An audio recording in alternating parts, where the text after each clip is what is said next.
paseadora. Bueno, vamos entonces en la segunda carta, el origen de la segunda carta, ¿verdad?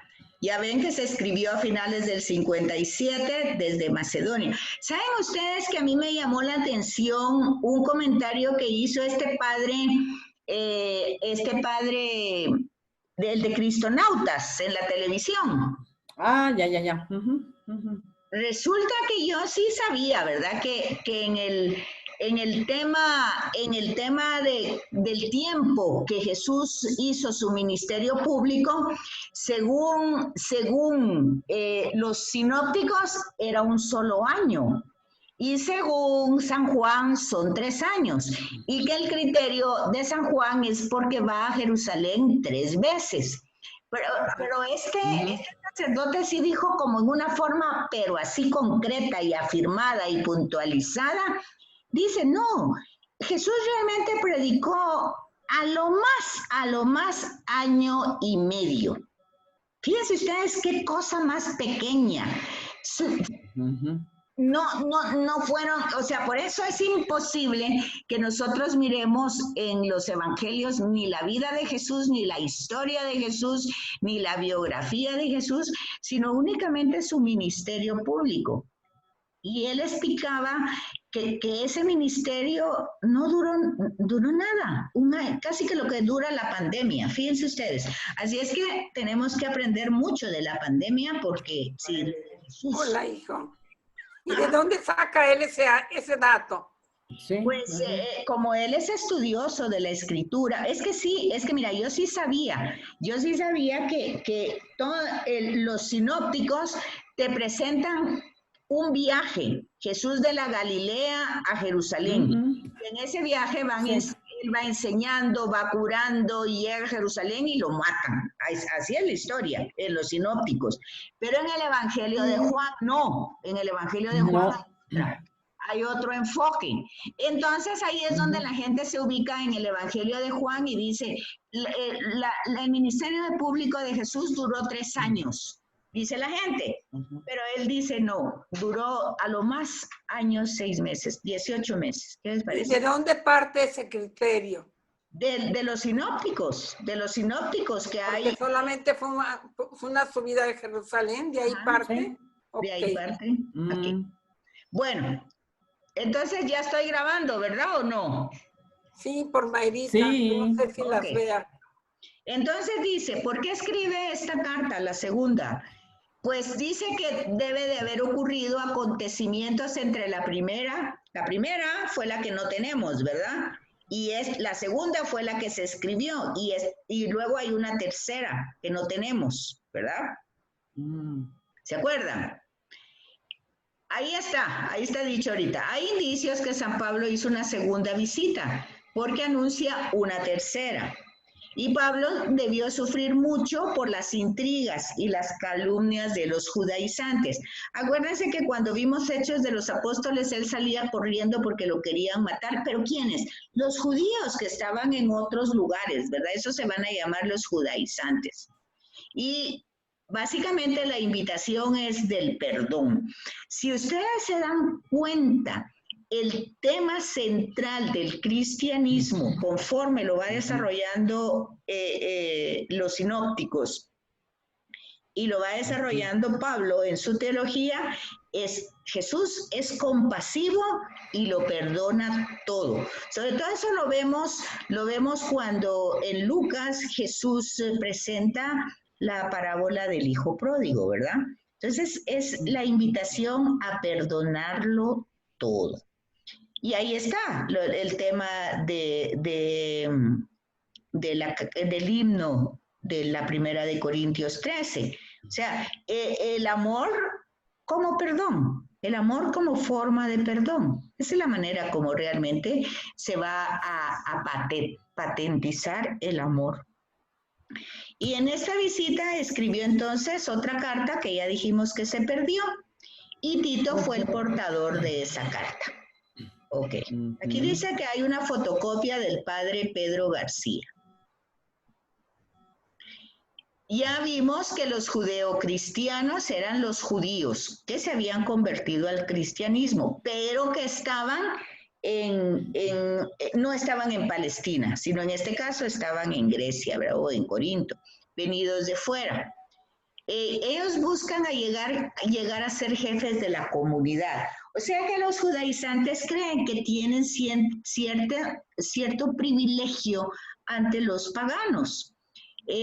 Porque piensan que como ya, pues por el hecho de formar parte del pueblo escogido, entonces sienten esta prioridad, ¿verdad? Quieren ser como los que van a manejar las comunidades.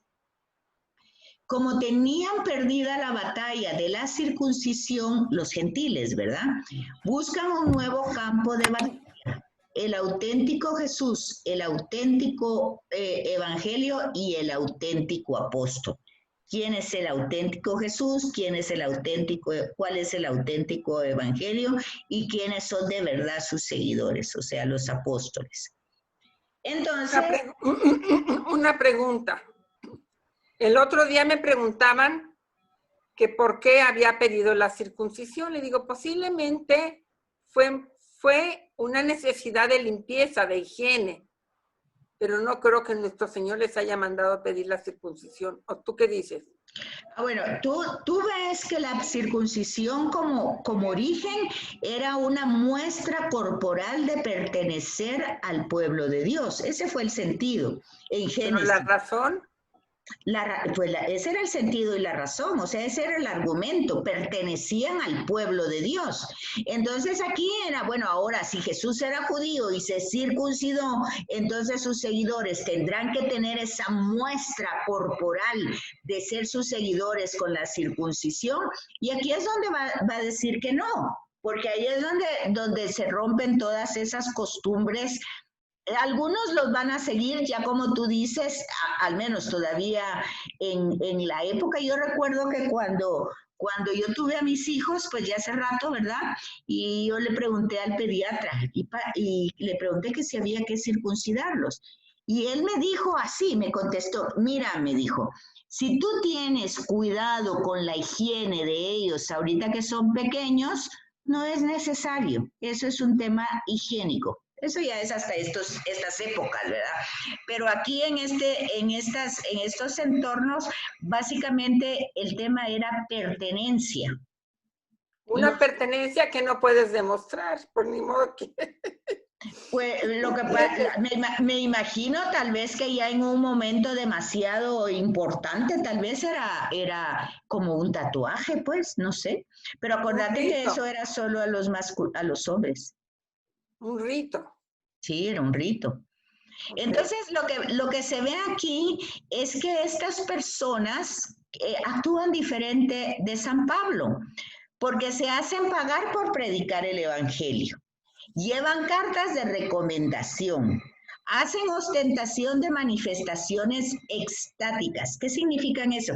Acuérdense ustedes que en el Antiguo Testamento el profetismo no solo es de Israel, sino que también están en las culturas de otros lugares. Y aquí estamos en un puerto, volvemos a ubicarnos otra vez geográficamente en un puerto griego. Entonces, acuérdense, aquí están los oráculos, ¿verdad? De toda la mitología.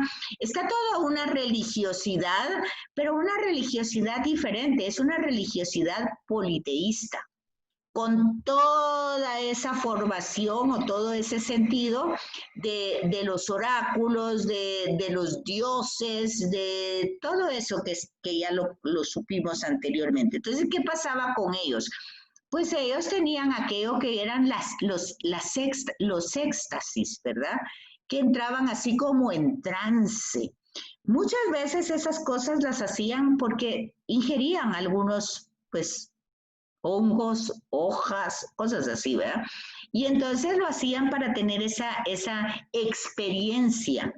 O sea que eso no es tan nuevo hoy. El problema es que hoy se vuelve químico y por eso es tan terrible, ¿verdad? Pero originalmente se hacía utilidad de todo eso. Entonces aquí esta postura hace que estas personas que estamos hablando de los judaizantes acusan a Pablo de diversas cuestiones, que es débil, que es oportunista, que falta a la elocuencia y también que hay corrupción, ¿verdad? Entonces ahí están los numerales, los versículos de la segunda carta a los Corintios. Está en el capítulo 11, versículo 6 y versículo 10, y en el capítulo 10, versículo 1 de la segunda carta. Acuérdense que estamos en la segunda carta. Y entonces aquí es donde vamos a ver que muchas veces Pablo se muestra enérgico y pues se defiende, ¿verdad?, ante estas circunstancias. Así que él no es así como Jesús que se queda calladito y que va como cordero al matadero. Él aquí sí se defiende y les hace ver sus... Pero ¿saben por qué, verdad? ¿Saben por qué? Porque él está formando. Es un tema que ustedes lo tienen que comprender como en dos escenarios.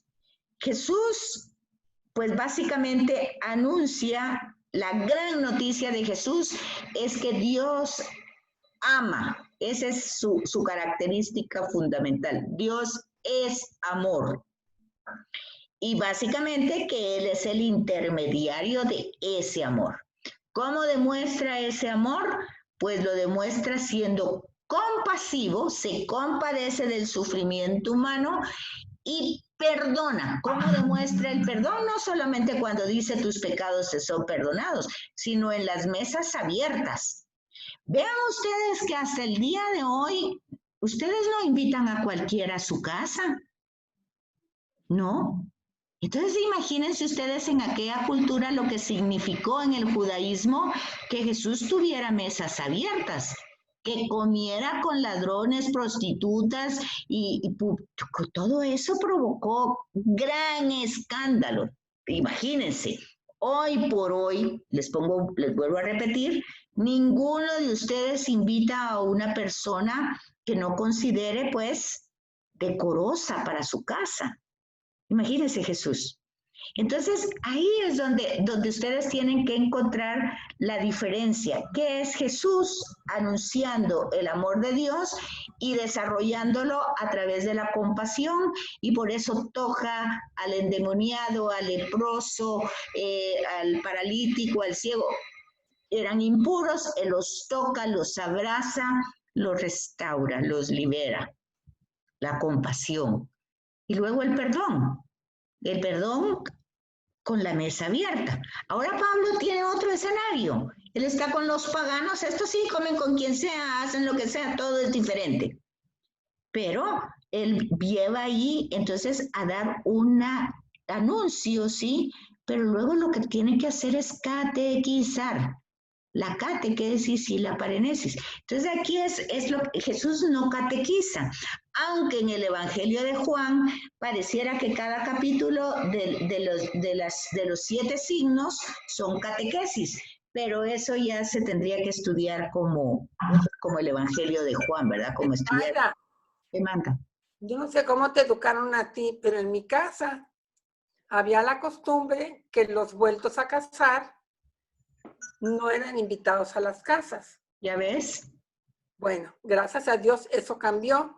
Cuando a mí me invitaron a una supuesta boda, porque era su segunda esposa, le pregunté al sacerdote y me dice, Susana, tú discúlpate que estás enferma, ¿sí?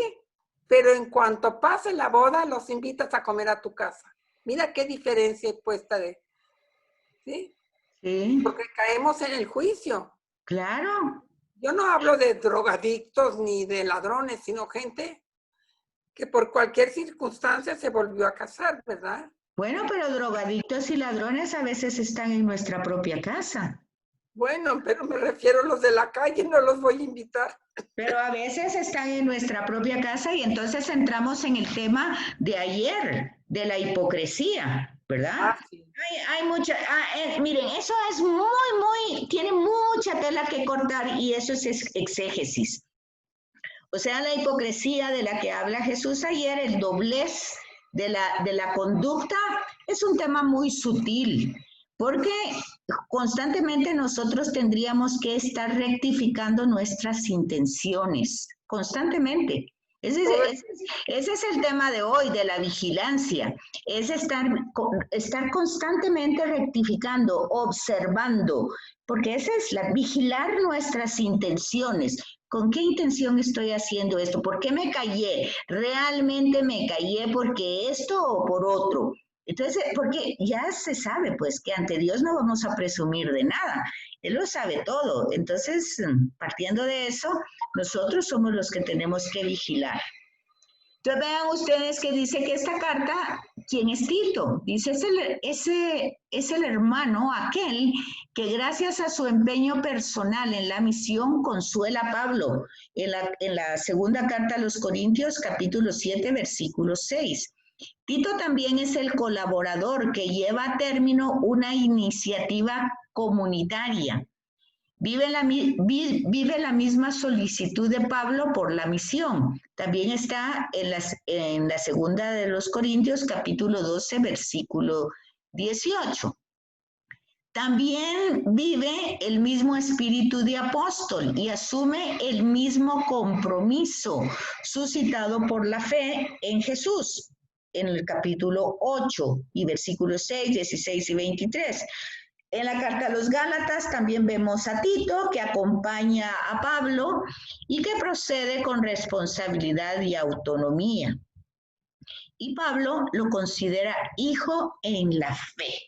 Entonces vemos pues que es una relación muy sólida entre Pablo y Tito, ¿verdad? Tanto que tenemos una carta de Tito.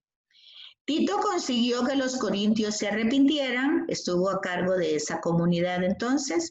El apóstol tiene que abandonar Éfeso a causa del motín de los plateros, eso lo vimos en Hechos de los Apóstoles, ¿se acuerdan? Y luego es entonces cuando escribe otra carta reconocida como inspirada.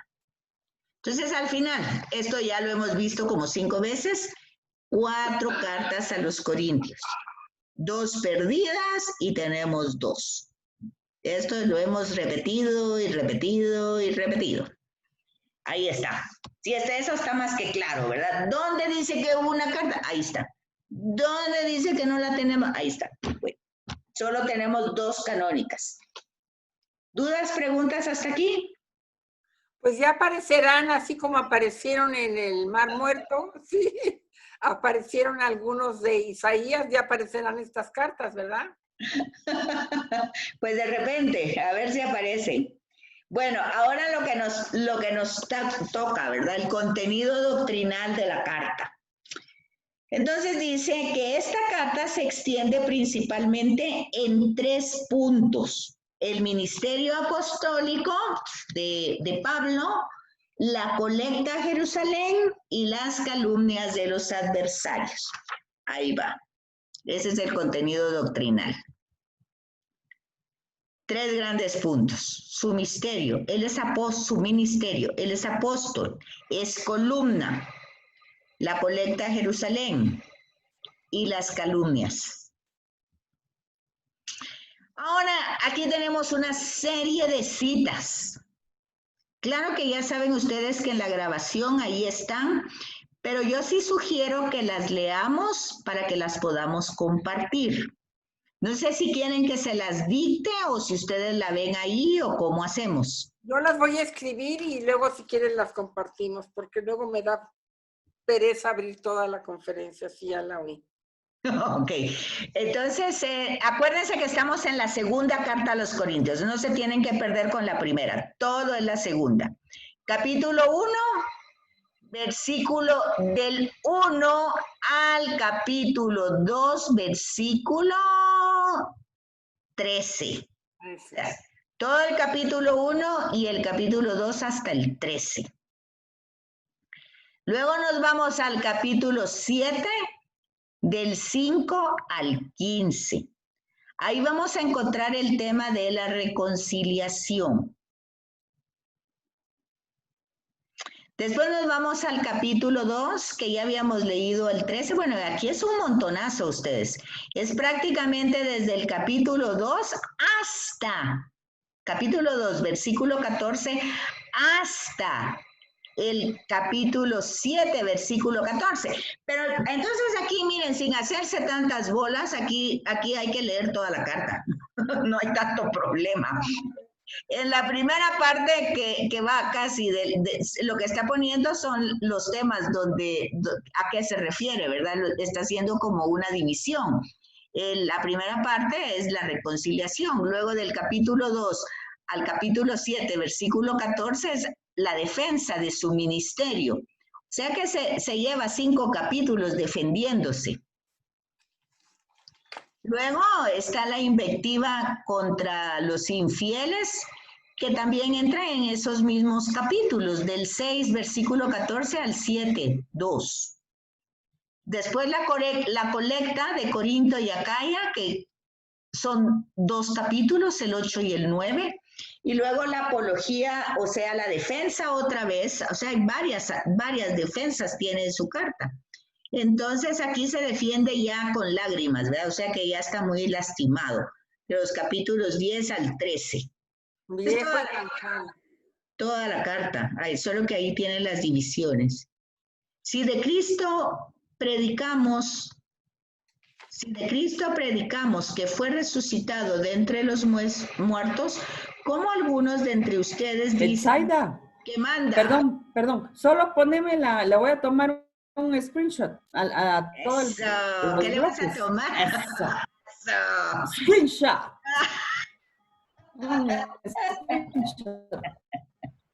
Una bebida, no crean.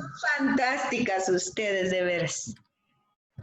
Es que la mano ya espérame que... como quisiéramos. Y ahí se las pasas a Susi para que ya no apunte tanto. No, también puse screenshot y ya las escribí. Ok. Yo creo, ¿no las han llamado? No las han llamado. No toma. No toma. Espérame, no toma. ¿Cómo así no toma? Espérame, vamos a intentar de nuevo. El screenshot. Espérate. Ahora sí. Ok, ya. Gracias. Ok. Gracias. Yo les estaba preguntando que si no las han llamado. Dice, entonces si predicamos que Jesús fue resucitado, ¿cómo algunos de ustedes dicen que no hay resurrección? Es el tema de la resurrección, tocada también en la carta a los tesalonicenses, ¿verdad? Pero aquí desarrollada con más fuerza. Hasta ahí llegamos a los Corintios y ya entramos a Gálatas. No sé cómo están de tiempo, no sé si ya las llamaron, no sé si se tienen que ir. No. Pero yo creo que tal vez sí ya cortamos porque son 17 minutos. Ya no tardan, ¿eh? Porque yo les puse ahí que cómo iban, pero... No te han contestado. No, pero cuando dice la que diga, ya estamos, es porque ya comenzó. Bueno, solo para hacerles una introducción. Gálatas ahora. En la carta de los Gálatas. Dice que el tema principal de la carta de los Gálatas es la doctrina de la libertad de los cristianos. Mire, eso es fantástico, eso es apasionante esta carta. Porque es el tema, pues, que si por el Señor hemos sido liberados, ¿por qué otra vez nos volvemos a esclavizar? Entonces, esa es la doctrina más importante en esta carta, ¿verdad? ¿Por qué esclavizarnos a la ley mosaica o a las tradiciones de los escribas? Por eso hay mucha controversia, ¿verdad? Nosotros podríamos ubicarlo en nuestro contexto, a qué nos esclavizamos, ¿verdad? Sobre todo al tema de lo que vimos anteriormente en la carta de los Corintios, de los judíos que se habían convertido al cristianismo, que querían seguir esclavos de la ley de la circuncisión como tradición y la ley como parte importante, ¿verdad? Entonces, ya nos llamaron. Ahora sí, ya. Ya nos llamaron. Ok, sí. Bueno, pues entonces ahí nos quedamos y ya les paso para los que no estuvieron. Gracias por conectarse, que tengan... Gracias a ti, Betsaida. Muy buen día. Gracias por todo. Gracias mil. Que estés bien, cuídate. Nada de bicicletear en pants. No, ya di la bicicleta, ya no la tengo. Ah, bueno, la tentación, está bueno. Chao, chao, entonces, buen día. Nos vemos.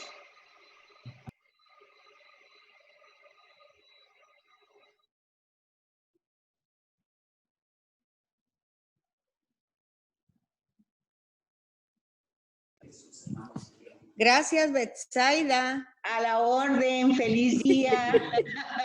¿Cómo hace La oí muy entrecortado porque se me está acabando la carga. Pero Ok. voy a oír después la clase completa. Gracias. Muy bien, feliz día. Bueno.